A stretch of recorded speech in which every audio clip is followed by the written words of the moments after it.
내가 주 앞에서 진실과 전심으로 행하며 주의 목전에서 선하게 행하는 것을 기억하옵소서 하고 히스기야와 심히 통곡하니 이에 여호와의 말씀이 이사야에게 임하여 이르시되 너는 가서 히스기야에게 이르기를 너 조상 다윗의 하나님 여호와께서 이같이 말씀하시기를 내가 너 기도를 들었고 너 눈물을 보았노라. 내가 너 수안에 15년을 더하고 너와 이 성을 아수르 왕의 손에서 건져내겠고 내가 또 이 성을 보호하리라. 이는 여호와께로 말미암은 너를 위한 징조이니 또 여호와께서 하신 말씀을 그가 이루신다는 증거이니라. 보라, 아하스의 해시기에 나아갔던 해 그림자를 뒤로 10도를 물러가게 하리라 하셨다라 하시더니 이에 해시기에 나아갔던 해 그림자가 10도를 물러가니라. 유다 왕 히스기야가 병들었다가 그의 병이 나은 때 기록한 글이 이러합니다. 내가 말하기를 나의 중년에 시올의 물에 들어가고 나의 요생을 빼앗기게 되리라 하였도다.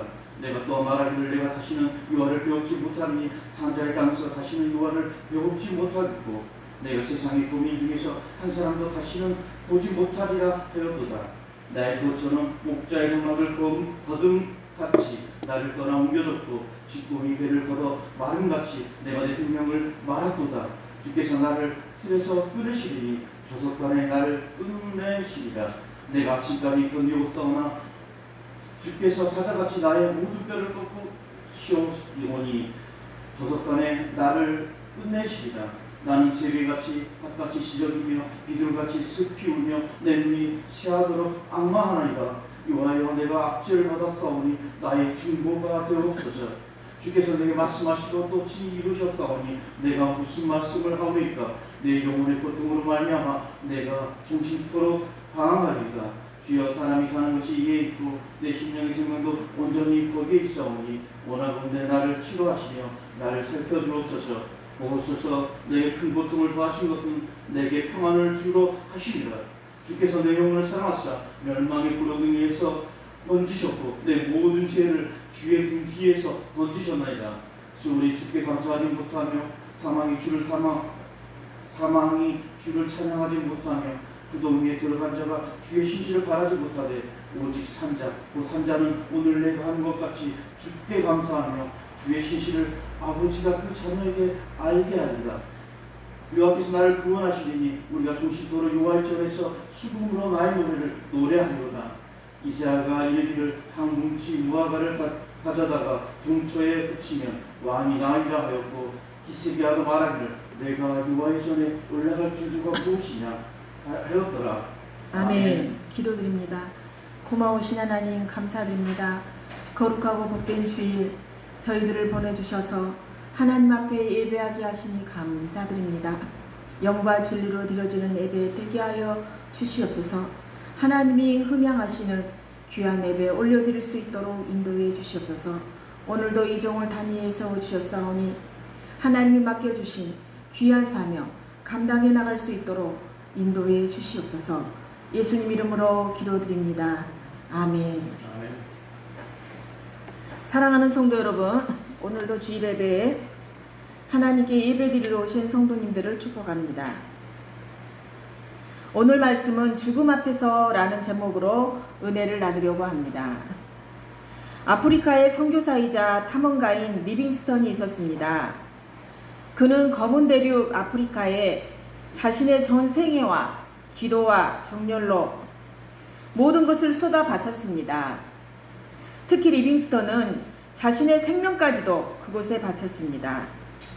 그러나 죽음은 리빙스턴 자신에게 보다도 그의 충실한 내조자이며 정신적으로 가장 큰 지주가 되어주었던 아내 메어리에게 먼저 찾아왔습니다.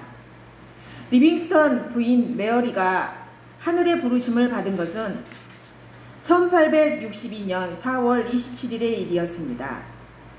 리빙스턴은 아내의 죽어가는 모습을 보고는 어린애처럼 소리를 내어 엉엉 울기 시작하였습니다. 함께 아프리카에서 활동하였던 스튜어트에게 리빙스턴은 자기 아내의 영이 평안히 하나님께로 갈 것을 기도해 주기를 청했습니다. 스튜어트가 기도를 시작하자 리빙스턴은 무릎을 꿇고 함께 기도하였습니다. 그로부터 1시간쯤 경과한 후에 리빙스턴의 아내 메어리는 사랑하는 남편이 지켜보는 가운데 행복하게 임종을 맞이하였습니다. 임종 후 시체의 얼굴을 본 스튜어트는 깜짝 놀랐습니다. 그녀의 죽은 얼굴이 평화로운 얼굴로 변하여 있었습니다. 그렇습니다. 성도의 죽은 얼굴은 평화롭게 변화합니다. 마태복음 25장 46절에 보니까 의인들은 영생에 들어가리라 이렇게 말씀하십니다. 오늘 말씀은 병상에 있는 히스기야에게 주께서 이사야를 통해 죽음을 통보하십니다. 히스기야가 병상에서 하나님이 보내신 이사야에 의해 죽음을 통보받고는 얼굴을 벽으로 향하고 기도하는 장면입니다. 주님 앞에 신실하게 살아온 자신의 삶을 고백하며 생명 연장을 구합니다. 이에 하나님은 이사야를 통해 15년의 생명을 연장해 주시겠다고 말씀하십니다. 동시에 아수르 왕의 손에서 예루살렘을 보호하시겠다고 약속해 주셨습니다. 응답의 약속을 확실히 하는 징조까지 보여주시는데 아하스의 해시계의 그림자가 10도 뒤로 물러가게 하시겠다고 말씀하십니다. 지구 자전을 일정 시간 되돌리시겠다는 말씀인데 그대로 이루어졌습니다. 첫 번째로 죽음 앞에서 히스기야가 하나님 앞에 기도합니다. 히스기야 왕은 약 29년 동안 왕 노릇을 하였습니다. 그런데 그는 병이 들어 죽게 되었을 때 기도하여 15년 더 재임하였습니다. 인간의 위대함이나 선한 업적이 그들을 병과 사망으로부터 벗어나게 해주지는 못합니다. 고통과 죽음은 누구에게나 찾아오는 것이므로 미래에 대한 대비는 지혜로운 자세임을 깨달을 수 있습니다. 히스기야 왕은 얼굴을 벽으로 향하고 하나님 앞에 기도하였습니다. 그가 얼굴을 벽으로 향한 이유는 하나님만 바라보면서 모든 정성과 뜻을 다하여 기도에 전력하기 위해서였습니다. 이와 같이 히스기야 왕은 죽음에 직면하여 분노하거나 좌절하지 않고 기도를 통해서 하나님의 자비를 간구하였습니다. 이처럼 성도들에게도 어떤 문제에 봉착했을 때 인간의 방법으로 해결하려는 것보다 우선 하나님의 인도하심을 간구하는 자세가 요구됩니다. 히스기야 왕은 하나님께 어떤 기도를 드렸습니까? 3절 보니까 여호와여 구하오니 내가 주 앞에서 진실과 전심으로 행하며 주의 목전에서 선하게 행한 것을 기억하옵소서 라고 기도합니다. 히스기야 왕은 자신의 공로, 나라를 개혁하고 산당을 제거하며 성전을 정결케 한 사실을 들어가며 하나님께 호소하거나 마치 자신이 부당한 처벌을 받는다는 식으로 항의하지 않았습니다. 그는 하나님 앞에서 자신의 삶을 보다 정직하고 충성되게 하려고 노력한 마음을 하나님께서 기억해 주실 것을 신중하게 간청하는 기도를 드렸습니다. 히스기야 왕이 심히 통곡한 이유는 무엇입니까? 히스기야 왕이 지금 병든 상태에서 죽어버리고 하나님께서 연장해 주시는 15년을 더 살지 않는다면 왕위를 계승할 자식이 없게 됩니다. 왜냐하면 히스기야가 29년 동안 왕위에 있다가 죽었을 때가 그 아들 므낫세의 나이가 겨우 12살이었기 때문입니다. 그는 병이 나은 후 3년이 지나서야 므낫세를 낳게 되었던 것입니다. 유대인들은 자식을 낳지 못하고 죽는 일을 가장 슬픈 일 중에 하나로 여겼다고 합니다. 이와 같이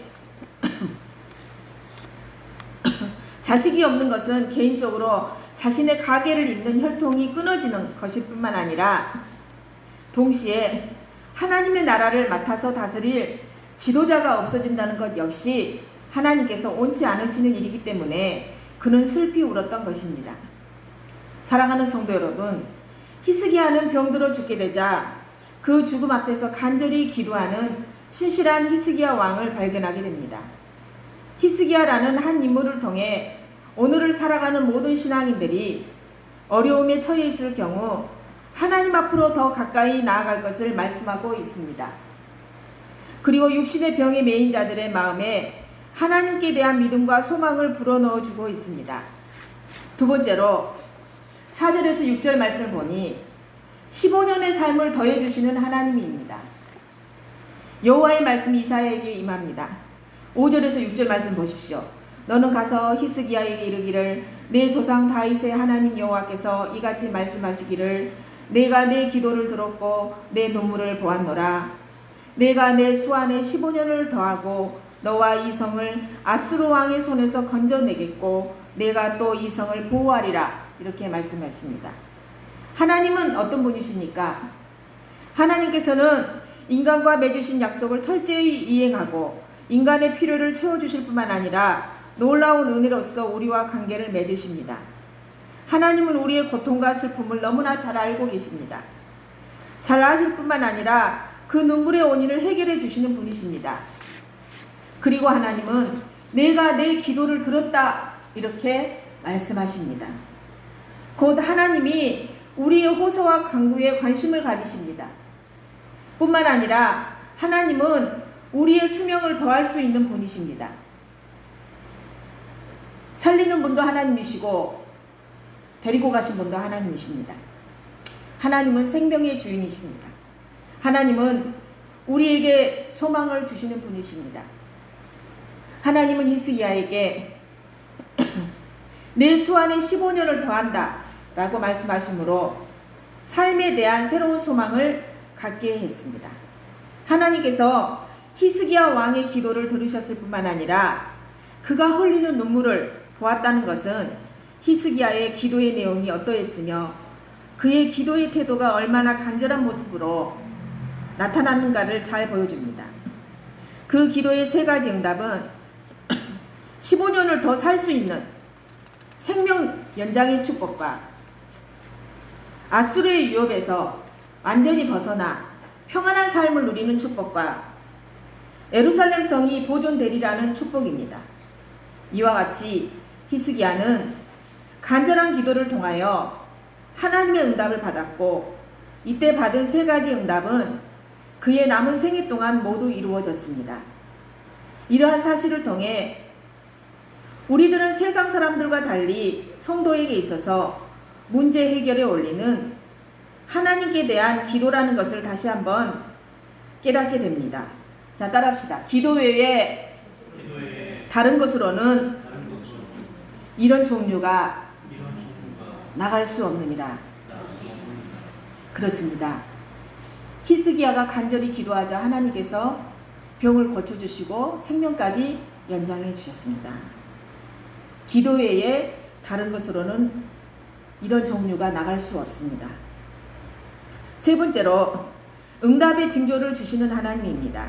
7절에서 8절 말씀 보십시오. 응답의 징조로 해시계의 그림자가 뒤로 10도 물러가게 하십니다. 8절에 보니까 보라 아하스의 해시계에 나아갔던 해 그림자를 뒤로 10도를 물러가게 하리라 라고 합니다. 시간을 거꾸로 돌린 사건입니다. 히스기야에게 보인 하나님의 징조는 해의 위치가 실제로 바뀐 것이 아니라 계단 위의 그림자가 10계단 내려간 것을 의미합니다. 이것은 하나님께서 나타내시는 초자연적인 기적으로 그 근본 목적은 하나님의 살아 역사하심을 입증하는 데 있습니다. 하나님께서는 천지 만물을 당신의 말씀으로 창조하시고 그 피조물들을 당신의 의지대로 이끌어 가십니다. 이런 의미에서 히스기야의 생명을 15년간 더 연장시키기 위해 자연현상을 변화시키는 것은 너무도 당연한 일로 해석될 수 있습니다. 해시계는 해가 떠오를 때와 질 때를 기준으로 계단에 드리워지는 그림자를 통해 시간을 측정하는 기구였습니다. 아마도 히스기야에게 보여진 징조는 빛의 굴절 현상으로 계단에 드리워진 해 그림자가 뒤로 물러난 것으로 추정됩니다. 여하튼 그것은 자연현상에 개입한 하나님의 이적적인 능력이면 틀림없습니다. 그런데 오늘을 살아가는 우리들은 이처럼 눈으로 확연히 구별할 수 있는 이적을 만나지 못하고 있습니다.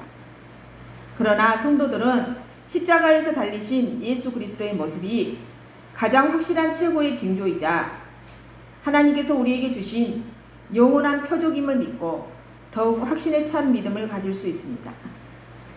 네 번째로 죽음 앞에서입니다. 여러분, 죽음은 모든 인생이 가야 할 길입니다. 자, 따라합시다. 한 번 죽는 것은 사람에게 정해진 것이요. 그 후에는 심판이 있으리니. 아멘.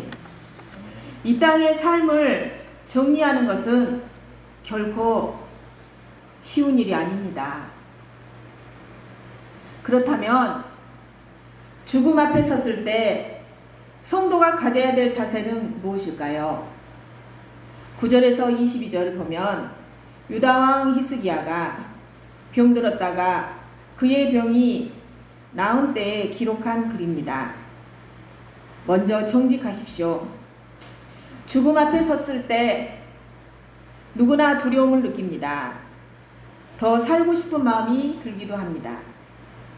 히스기야가 그렇게 합니다. 10절에 내가 말하기를 나의 중년에 수월의 문에 들어가고 나의 여생을 빼앗기게 되리라 하였도다 라고 하고 13절에서는 죽음 앞에서 아쉬움과 함께 두려움을 호소합니다.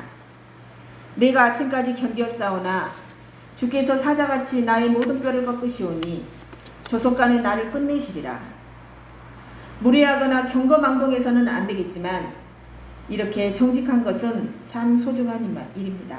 한마디로 히스기야는 하나님 살려주십시오 그 말입니다. 죽음 앞에서 우리는 두려움을 느낄 수도 있고 더 살고 싶은 희망을 품을 수 있습니다.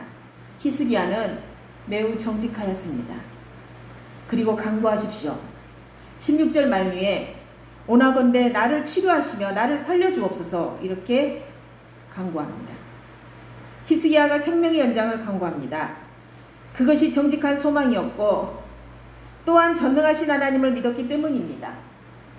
죽음을 있는 그대로 받아들이는 것도 지혜이지만 나의 소망을 아뢰는 것도 귀한 일입니다. 간구하십시오.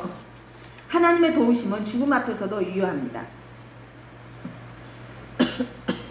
히스기야가 기도한 것처럼 우리도 기도할 수 있습니다. 그리고 의탁하십시오. 결국 성도가 가야 될 길은 이 길입니다. 나의 삶과 죽음을 주님께 의탁하는 것입니다. 히스기야의 기도 역시 다르지 않다고 생각합니다. 생명의 연장을 간절히 간구했지만 혹 주님께서 그의 생명을 그때 거두셨더라도 겸허히 받아들였으리라 믿습니다. 모세가 그랬고 요셉이 그랬고 주님이 친히 그리하셨습니다. 예수님도 십자가의 죽음을 받아들이셨습니다. 마태복음 26장 39절에 보니까 얼굴을 땅에 대시고 엎드려 기도하여 이르시되 내 아버지여 만일 할만하시거든 이 잔을 내게서 지나가게 하옵소서. 그러나 나의 온대로 마시옵고 아버지의 온대로 하옵소서. 예수님도 이 잔을 내게서 지나가게 해달라고 기도했지만 그러나 마지막에는 하나님 뜻대로 하십시오 그 말입니다. 예수님의 십자가 희생이 죄인의 구원을 위한 유일한 길이었습니다. 성경은 하나님의 법은 죄인의 죄사함을 위해 희생의 피를 반드시 요구한다고 가르칩니다. 그래서 구약시대에는 희생 짐승의 피로 죄사함을 받았습니다. 하지만 그것은 이례적이고 예표적인 것이었습니다. 단 한 번의 모두를 위한 영원하고 온전한 희생 제물은 하나님의 아들이신 예수 그리스도 외에는 없었습니다. 그래서 모든 죄인의 구원을 위해서는 반드시 예수님이 십자가를 져야 했습니다. 이런 예화가 있습니다. 유명한 피터 마샬 목사님께서 세상을 떠나실 때의 이야기입니다. 마샬 목사님의 임종 시간이 가까워 오자 부인이 눈물을 흘렸습니다. 그때 목사님은 빙그레 웃으시며 여보, 내일 아침에 다시 만납시다. 라고 말씀하시며 돌아가셨습니다. 부인은 여기서 믿음의 용기를 얻어 나의 남편은 목사였다 라는 책을 썼습니다.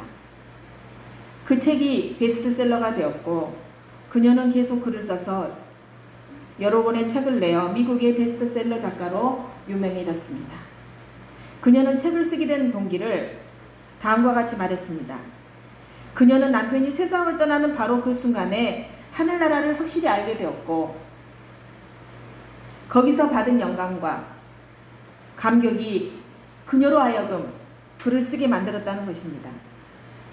우리는 분명히 잠시 이별하는 것 뿐입니다. 천국에서 만납시다. 우리는 잠시 이별하는 것 뿐입니다. 이것은 우리의 신앙이요 주께서 하신 약속입니다. 나는 부활이요 생명이니 나를 믿는 자는 죽어도 살겠고 아멘. 사랑하는 성도 여러분, 병상에 있는 히스기야에게 주님께서 이사야를 통해 죽음을 통보하십니다. 이에 히스기야는 생명 연장을 주님께 구합니다. 히스기야의 간절한 기도에 주님은 15년의 삶을 더해 주십니다. 응답의 징조로 해시계의 그림자가 뒤로 10도 물러가게 하십니다. 히스기야가 병들어 나았을 때 노래가 있습니다. 수월의 문에 들어가고 여생을 빼앗기게 되었다며 죽음의 슬픔을 토로합니다. 산자의 땅에서 다시는 여호와를 뵙지 못하고 세상 거민 중에서 한 사람도 다시는 보지 못한다는 말에서 죽음이 가져오는 허망함이 묻어납니다. 오나건대 나를 치료하시며 나를 살려주옵소서 라는 간구는 가장 솔직하면서도 절절하게 다가옵니다. 주님께서 무화과를 종처에 붙이는 것으로 치유해 주셨고 히스기야는 감사의 찬양을 드립니다. 사랑하는 성도 여러분, 성도의 죽음은 무엇입니까? 그는 예수 안에서 자는 것입니다. 우리가 죽는다는 것은 예수님 안에서 자는 것입니다. 데살로니가전서 4장 14절 보니까 우리가 예수께서 죽으셨다가 다시 살아나심을 믿을진데 이와 같이 예수 안에서 자는 자들도 하나님이 그와 함께 데리고 오시리라. 그리고 죽는다는 것은 수고를 그치고 쉬는 것입니다. 우리가 이 땅에서 살면서 얼마나 수고하며 사셨습니까? 얼마나 힘들게 사셨습니까? 그렇지만 성도의 죽음은 수고를 그치고 쉬는 것입니다. 그리고 의의 면류관이 예비되었습니다. 디모데후서 4장 8절 보니까 이제후로는 나를 위하여 의의 면류관이 예비되었으므로 주 곧 의로우신 재판장이 그날에 내게 주실 것이며, 그리고 성도의 죽음은 영원히 죽는 것이 아니고 죽음에서 부활할 것입니다. 예수께서 이르시되 나는 부활이요 생명이니 나를 믿는 자는 죽어도 살겠고 라고 말씀합니다. 제가 아침에 설교를 보면서 생각을 했습니다. 내가 죽음 앞에 설 때 어떤 모습으로 서야 될까? 예수님께서 너 이 땅에서 뭐 하다 왔느냐 라고 물어보신다면 뭐라고 대답해야 될까?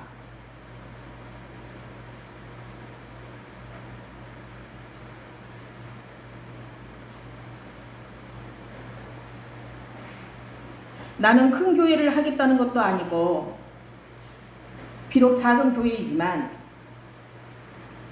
영혼 구원하려고 애쓰다가 왔습니다 라고 말해야 되겠다.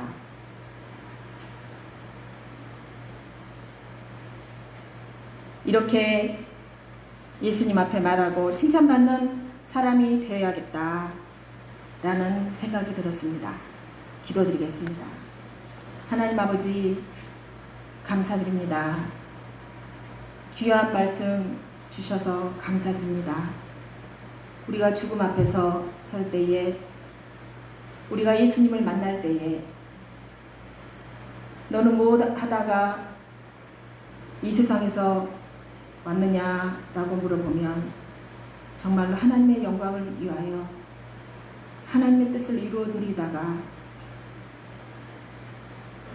갈 수 있는 그러한 성도들이 되어줄 수 있도록 은혜를 베풀어 주옵소서.